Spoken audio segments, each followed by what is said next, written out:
Vamos a hablar de un tema en este momento porque sabemos que tu salud viene primero y la salud de todo mundo y en todo aspecto hay que cuidarla muchísimo. Vamos a hablar de este tema que es muy importante y es el síndrome de Asperger.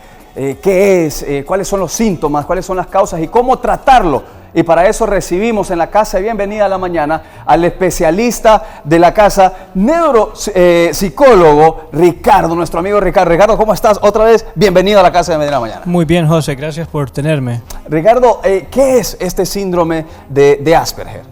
Muy bien, el síndrome de Asperger se caracteriza por, es una alteración cerebral en el funcionamiento del cerebro y se caracteriza por una dificultad en entender normas sociales y la interacción social. Interacción, ok. Sí, para una persona con síndrome de Asperger puede ser muy difícil el llevar una conversación, por ejemplo, algo que a nosotros nos parece natural, el estar aquí, ver a la cámara, sí, verte a vos. Socializar. Para una persona, exactamente, para una persona con Asperger eso puede resultar muy difícil. ¿Y cuál es la diferencia? Porque sí he notado que se confunde muchísimo con el autismo. ¿Cuál es la diferencia que radica Asperger y autismo? Bueno, el autismo se definió en 1943, ¿verdad? Se definió como una alteración en el desarrollo, una alteración en la comunicación, en el lenguaje, en la interacción social. En 1944 Hans Asperger empezó a definir lo que era el Asperger como unos chicos que eran distintos al autismo en el sentido de que las alteraciones eran mucho menos severas. Las personas con Asperger son mucho más funcionales, sus alteraciones solo ocurren a niveles... Muchas veces incluso pueden pasar desapercibidos, porque son alteraciones leves. Ok, sí, casi no se notan a primera vista. Exactamente, muchas veces un problema con el síndrome de Asperger es que se diagnostica muy tardío, se diagnostica hasta la adolescencia. Y es importante hacer un diagnóstico precoz para esto, porque si no, hay muchas cosas que se agregan al diagnóstico y se complican a lo largo de la vida cuando el diagnóstico no se hace temprano. ¿Y cuál viene a ser el tratamiento adecuado? O sea, ¿se puede decir tratamiento al proceso? Sí, exactamente. Es un tratamiento el que se hace. No, el síndrome de Asperger lamentablemente no tiene una cura. Luego tampoco hay un fármaco que pueda, que se dirija exactamente a los síntomas principales del Asperger. Hay un tratamiento. El tratamiento se tiene que hacer de manera holística por un equipo multidisciplinar debidamente capacitado en el tema. ¿Y ese equipo está conformado por neuropsicólogos, psicólogos? ¿Qué más puede ser? Neurólogos, terapeutas ocupacionales, terapeutas de lenguaje, educadoras especiales y luego también en la escuela o la institución que debidamente tiene la capacitación correcta para tratar a estos chicos, porque el proceso de aprendizaje para ellos también puede ser muy difícil. Sí. Y Ricardo, aprovechando que está acá, ¿cuáles son esos síntomas o que uno se debe fijar o puede notar una persona que tiene este síndrome? Ok, pues para empezar, la dificultad en comprender normas sociales. Les puede resultar muy difícil entender temas como el doble sentido, el sarcasmo, la ironía. Muchas veces pueden hacer comentarios muy imprudentes, por ejemplo.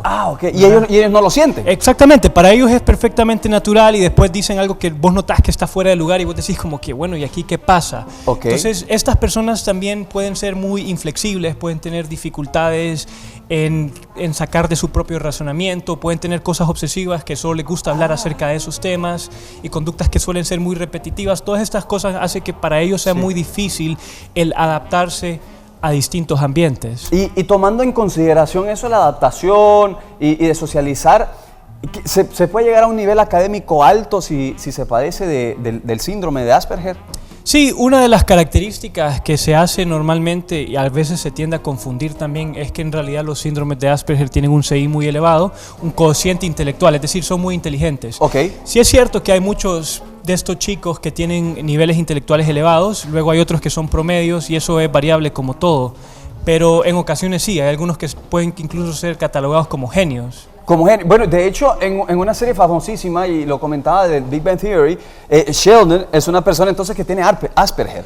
Eso es especulativo, ¿verdad? En la serie siempre lo negaron rotundamente, nunca lo dijeron de manera explícita. Es que por los síntomas yo lo identifiqué, porque la gente, para que le pongan una imagen, ¿va? Exactamente, ¿verdad? En realidad Sheldon es el típico caso de síndrome de Asperger como se miraría si vos quisieras ver a un paciente, aunque en Young Sheldon, por ejemplo, ellos niegan que cuando va al psicólogo se le da el diagnóstico. Ricardo, en tu experiencia, ¿has lidiado con personas que sufren de este síndrome de Asperger, ¿desde qué edades hasta qué edades has lidiado con esas personas? A ver, una de las causas del síndrome de Asperger son factores genéticos. Eso significa que lo traemos desde el nacimiento. Una persona no va a desarrollar Asperger en edad adulta. O naces con ello o ya está. Entonces son desde pequeños. Exactamente. Lo que ocurre es que muchas veces, como te digo, a las lesiones o las alteraciones, mejor dicho, porque no son lesiones, las alteraciones al ser tan leves pasan desapercibidas. Y entonces vos llegas, cumplís 30 años y nunca nadie te dijo,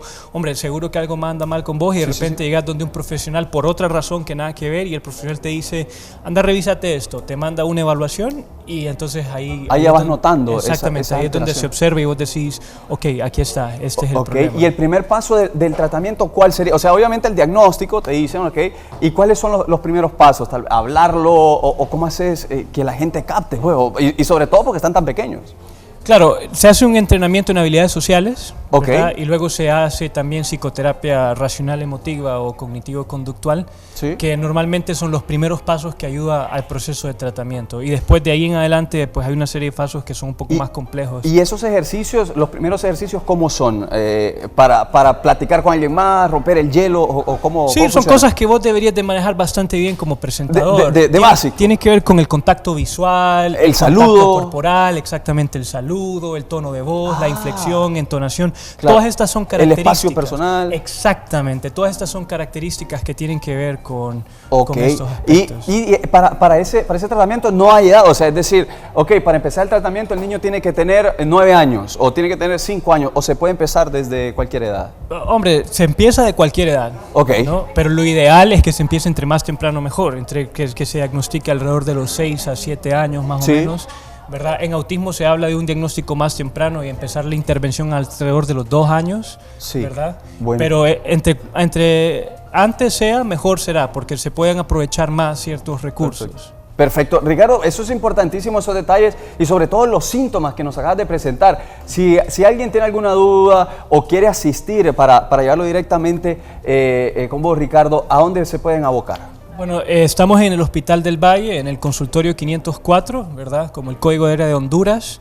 Pueden abocarse con el Hospital del Valle para solicitar nuestra información, o también nos pueden buscar en Facebook como NEPSA-HN, y eso es la manera como nos pueden encontrar. Ricardo, te agradezco la información que nos acabas de presentar sobre algo muy importante, es el síndrome de Asperger. Vamos con las chicas.